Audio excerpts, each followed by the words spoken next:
네, 안녕하세요. 반갑습니다. 한국사 문동입니다. 자, 이제 74회 한능검 현대사만 남겨두고 있는데요. 현대사 문제들 해설 진행해 보도록 하겠습니다.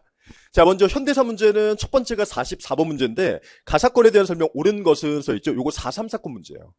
4.3 사건이 이번에 유네스코 세계 기록유산에 등재가 됐어요. 그러니까 충분히 예상했던 문제입니다. 이 문제는. 자, 볼게요. 자, 가사건에 대한 기록물이 유네스코 기록유산에 등재가 됐는데 올해 4월 달에 됐죠? 당시 남한만의 단독 선거에 반대하는 무장대, 이를 진압하는 토벌대 간의 무력 충돌, 그 과정에서 제주도민들이 희생된 비극이었다 써있죠. 4.3 사건이죠. 자, 볼게요. 선지들을 쭉 보면 우리 민주화운동 쪽의 시험 문제는 쭉 볼 때 4.19, 5.18, 6월항쟁, 4.5.6 이게 메인이고요. 나머지는 보통 틀린 선지라는 거예요. 근데 4.3 사건은 이슈가 있으니까 따로 출제한 거죠. 제가 이걸 왜 썼냐면 이 내용들의 선지가 틀린 선지로 보일 거라고요. 자, 볼게요. 1번. 대통령이 하야하는 결과를 이끌어냈다. 4.19죠? 그죠? 4.19 결과 이승만 하야. 1번 X.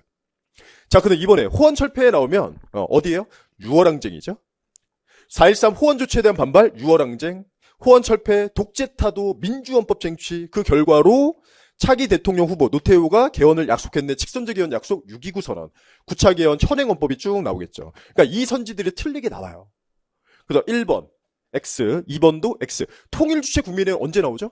키워드는 통일인데 유신 때죠. 그 다음에 네 번째, 6.30이 써있는데 6.30은 언제냐? 65년도에 한일협정의 체결. 네, 이거에 대한 바로 직전의 반발이죠. 단독 문제보다는 이렇게 내용 선지예요. 자, 5번 남았는데요. 진상규명 및 희생자 명예회복에 관한 특별법이 제정되었다. 정답은 5번이 되겠습니다.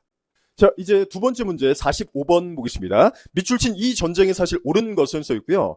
사진은 이 전쟁 당시 부산의 천막교실이다. 임시 수도가 부산이다. 뭘까요? 6.25 전쟁이죠.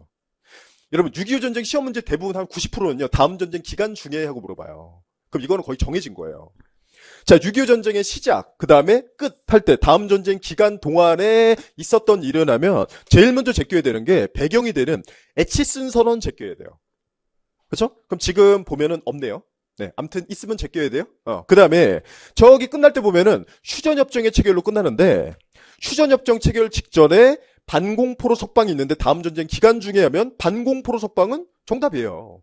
근데 이 다음에 우리가 얻어내는 게 한미상호 방위조약 그리고 무상경제 원조인데 여기는 뒤로 빠져나가게 되는 거죠. 그렇죠? 그래서 요 부분 주의하시고, 그리고 주제상 볼 때 이승만 정부 선지가 들어오는데, 자, 52년 발췌개헌, 직선제개헌, 52년 발췌개헌은 요 사이에 싹 들어가죠. 그렇죠? 아예 기계적으로 기억하세요. 에치슨 제껴, 한미상호 방위조약 제껴, 그리고 오리발 52년 발췌개헌, 이거는 사이에 들어가라는 거.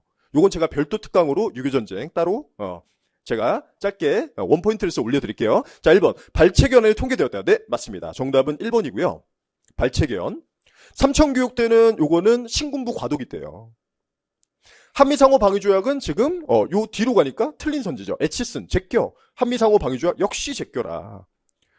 자, 그다음에 여수순천 11구 써 있는데 이거는 4.3 사건이 이제 이어지는 거죠. 정부 수립 직후에 48년 10월 19일. 그래서 전쟁 전이고요. 50년이 시작하니까. 자, 그다음에 국가보위 비상대책위원회 줄여서 국보위라고 하는데 언제? 이것도 신군부 때가 되겠죠. 신군부. 전두환 신군부 때. 정답은 1번이 되겠습니다. 자, 문제 세 번째 46번 볼게요. 가에 들어갈 민주화운동에 대한 설명 옳은 것은 써있고요. 대구 2.28 사건이 나왔네요. 자, 민주화운동은 세 개를 써놓고 들어가자. 머릿속에 4.19, 5.18, 6월항쟁, 4.5.6. 그 중에 뭐냐? 4.19죠. 자, 4.19는 키워드 볼 때 제일 빠른 게 마산이다. 그죠? 마산, 그 다음에 학생 한 명이 사라졌네. 김주열. 그거를 동아일보가 보도하면서 시위가 전국 확대되었다로 가는데 마산보다 빠른 게 있다. 그게 뭐냐? 대구 2.28이라고요. 그죠? 3.15 부정선거가 3월 15일이다. 근데 대구 2.28이 더 빠른데 어떻게 3.15 부정선거에 대한 저항이냐 그러면 이거는 선거운동을 방해한 거죠. 일요일날 학교로 오게 한 거예요. 이거 한능검에 두 번째 나온 거죠. 그렇죠? 단독으로 볼 때는. 자, 그래서 대구 2.28이 될 거고요. 자, 볼게요. 1번. 시위 도중에 대학생 이한열 군이 희생되었다 써 있는데 김주열 나오면 4.19. 그리고 이한열 박종철 나오면 6월항쟁. 6월항쟁이죠. 그 시민군 나오면은 이거는 광주 5.18이죠. 자, 그 다음에 허정 과도정부가 출범하는 계기가 되었다 써있는데 네, 맞습니다. 4.19 결과로 이승만, 하야, 이기붕 없고 서열 세 번째 허정 3차 개헌한다. 내각제, 양원제가 될 것이다. 여러분 민주화운동 제가 별도로 비교해 드릴 텐데 이렇게 두 개 내용 비교가 제일 많아요. 둘이. 일단 정답은 3번이 되겠습니다. 그 다음에 5년 단임의 대통령 직선제에 써 있는데 유월항쟁의 결과죠. 네, 유월항쟁은 호언철폐, 독재타도 민주헌법 쟁취 그 결과로 차기 대통령 후보 노태우가 약속을 했네. 6.29 선언, 그리고 현행헌법이 나오죠. 구차기형 현행헌법. 네, 5년 단임의 직선제는 구차기형 현행헌법이죠. 네, 4번 틀렸고요. 4번은 유월항쟁. 그 다음에 야당 총재 국회의원 제명으로 촉발되었다. 이거는 유신의 마지막이에요. YH, YS, 부마항쟁, 11.6 할 때 YS 제명. 거기에 대한 반발보다 부마항쟁이 되겠죠. 그렇죠? 거의 셋이 단독이고요. 나머지는 틀린 선지로 들러리로 좀 보일 거예요. 정답은 3번이 되겠습니다. 자, 이제 문제 48번 보도록 할게요. 3점짜리 문제는 제가 별도로 한 거 아시죠? 별도로 3점 특강으로. 자, 48번 볼게요. 다음 기사가 보도된 정부 시기의 경제 상황, 옳은 것은 써 있는데, 자, IMF 구제금융 조기 상환 써 있죠? 이거 언제일까요? 김대중 정부죠. 김영삼 정부 후반의 외환위기, 그 다음에 김대중 정부는 극복하면 되겠죠? 자, 1번 선지, 자, 요거는 뭐 주력 선지 아니에요. 세모 칠게요. 경제개혁원 나오는데 처음 나온 겁니다. 이거. 자, 이거는 박정희 정부고요. 괜찮아요. 제껴도. 그 다음에 4차 경제개발 5개년 계획 써 있는데 1차가 몇 년도예요? 1차는 62년도 박정희 군정기예요. 그럼 2, 3, 4는 하나씩 5씩만 넣으면 돼요. 1차가 62, 2차는 67, 3차는 72, 4차는 77, 1, 2차는 경공업, 3, 4차는 중화학공업. 이거 다 언제예요? 유신 때잖아요, 이거. 그렇죠? 자, 그 다음에 미국과 자유무역협정 써 있는데 이거는 노무현 정부 때고요. 그 다음에 3조 호황, 경제는 좋아. 하지만 민주화는 꽝이야. 누구? 전두환 때죠. 자, 그 다음에 5번에 보시면은 노사정위원회에 써 있는데 네, 맞습니다. 이거는 외환위기 이후에 그죠? 김영삼 정부 쭉쭉쭉 올라가다가 외환위기 이후에 김대중 정부가 극복, 이때 나오는 게 금모기운동이랑 그 다음에 노사정위원회요. 노사정위원회가 뭐냐? 노, 사, 정, 노동자, 사용자, 정부가 만나자. 왜요? 외환위기 이후 구조조정 과정에서 실업 문제, 비정규직 문제가 심각하니까 세 주체가 만나자. 노동자, 사용자, 정부 만나서 이거 조율하자, 협의하자라는 거죠. 그렇죠? 정답은요? 5번이 되겠습니다. 자, 이제 마지막 문제 해설 진행할게요. 49번이고요. 50번 문제는 별도 해설했어요. 3점짜리로. 자, 49번. 다음에 연설문을 발표한 정부 시기의 통일 노력 옳은 것은 써 있습니다. 일단 통일 쪽에서는요. 세 개를 떠올려야 돼요. 통일 쪽은 7.4 공동성명, 그 다음에 91년도 6.2핵해서 기본합의서, 그 다음에 김대중 정부 6.15 첫 번째 정상회담, 요 세 개가 메인이에요. 그리고 나머지는 곁다리로 조금 내는 거죠. 자, 그럼 보면 6.15 선언은 전환점이었다 보이고요. 자, 그 다음에 세 번째 줄에 참여정부라는 표현이 있고요. 6.15를 계승한다라고 하고 있죠. 그쵸? 참여정부, 노무현 정부 때죠. 그쵸? 자, 볼게요.